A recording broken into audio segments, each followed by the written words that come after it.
From La Jolla Cove to, well, we're on Coronado. And there were a couple options of what to do this evening, including going and see the San Francisco Giants play the San Diego Padres, or just kind of take a stroll through some of the popular areas. So we're gonna kind of stroll around Coronado here for a little bit as the sun is going down, and then we're going to go over to the I think it's called the Gas Lamp District.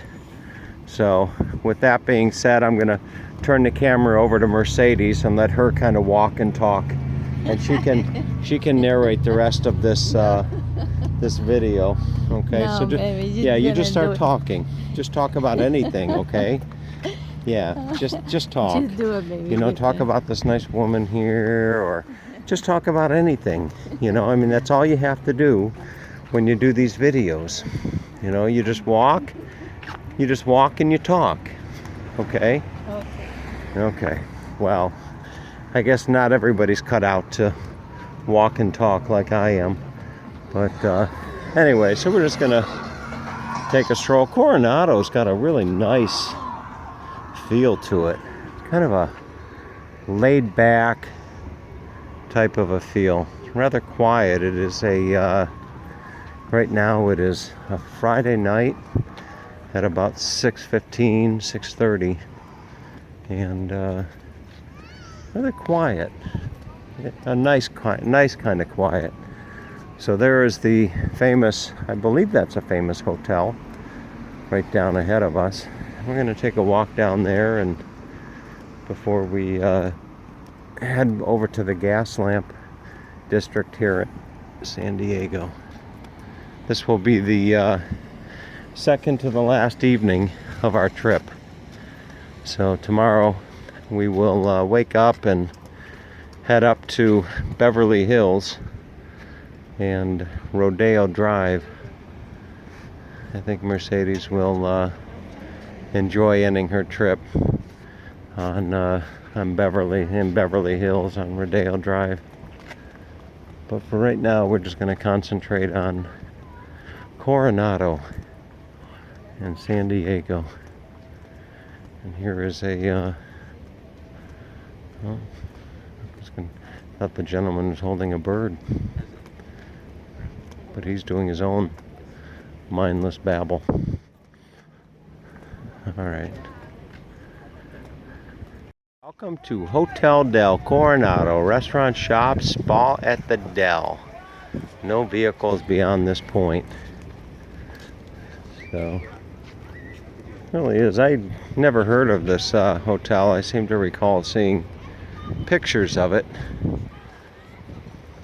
but it really seems to be a prominent part of the San Diego tourist attractions. I'm sure there's probably a wonderful history with this hotel.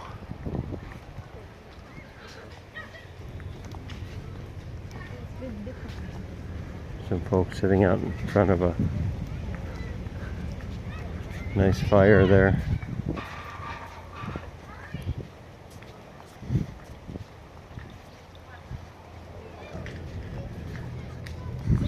Very, very nice.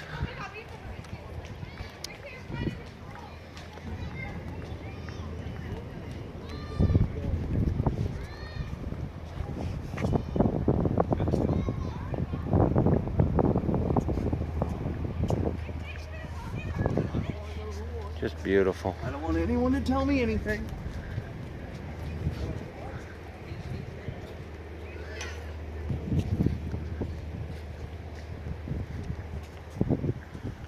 Alright, we'll try to find our way inside if we can. Maybe into the lobby.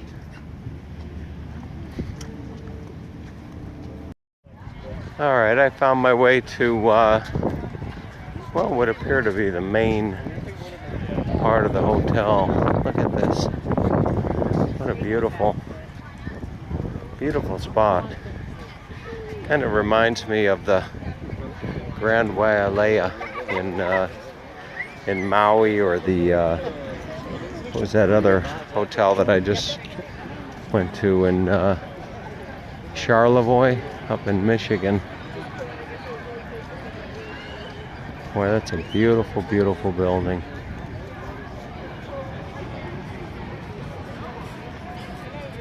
Look at that.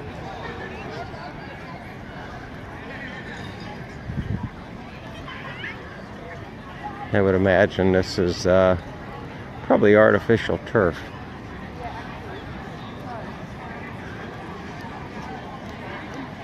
Babcock and Story Bar.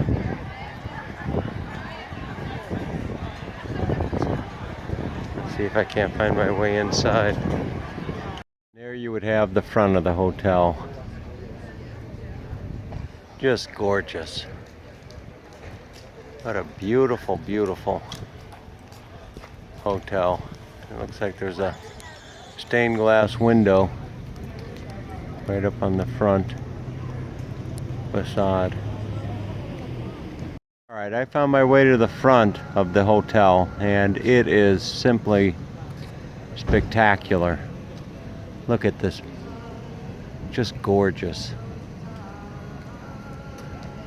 And there is a plaque out in front that reads, "This Victorian hotel, built in 1887, is one of America's largest wooden buildings. Few seaside resort hotels of this significant architectural style remain in America today."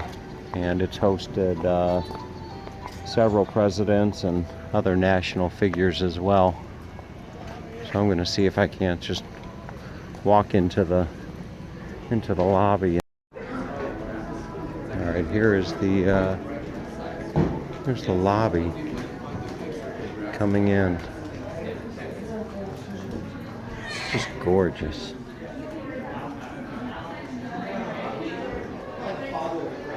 Look at that.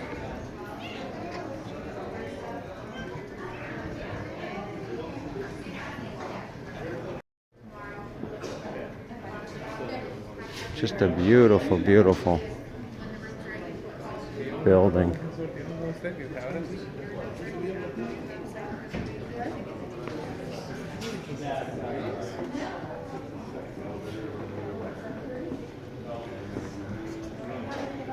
Look at that.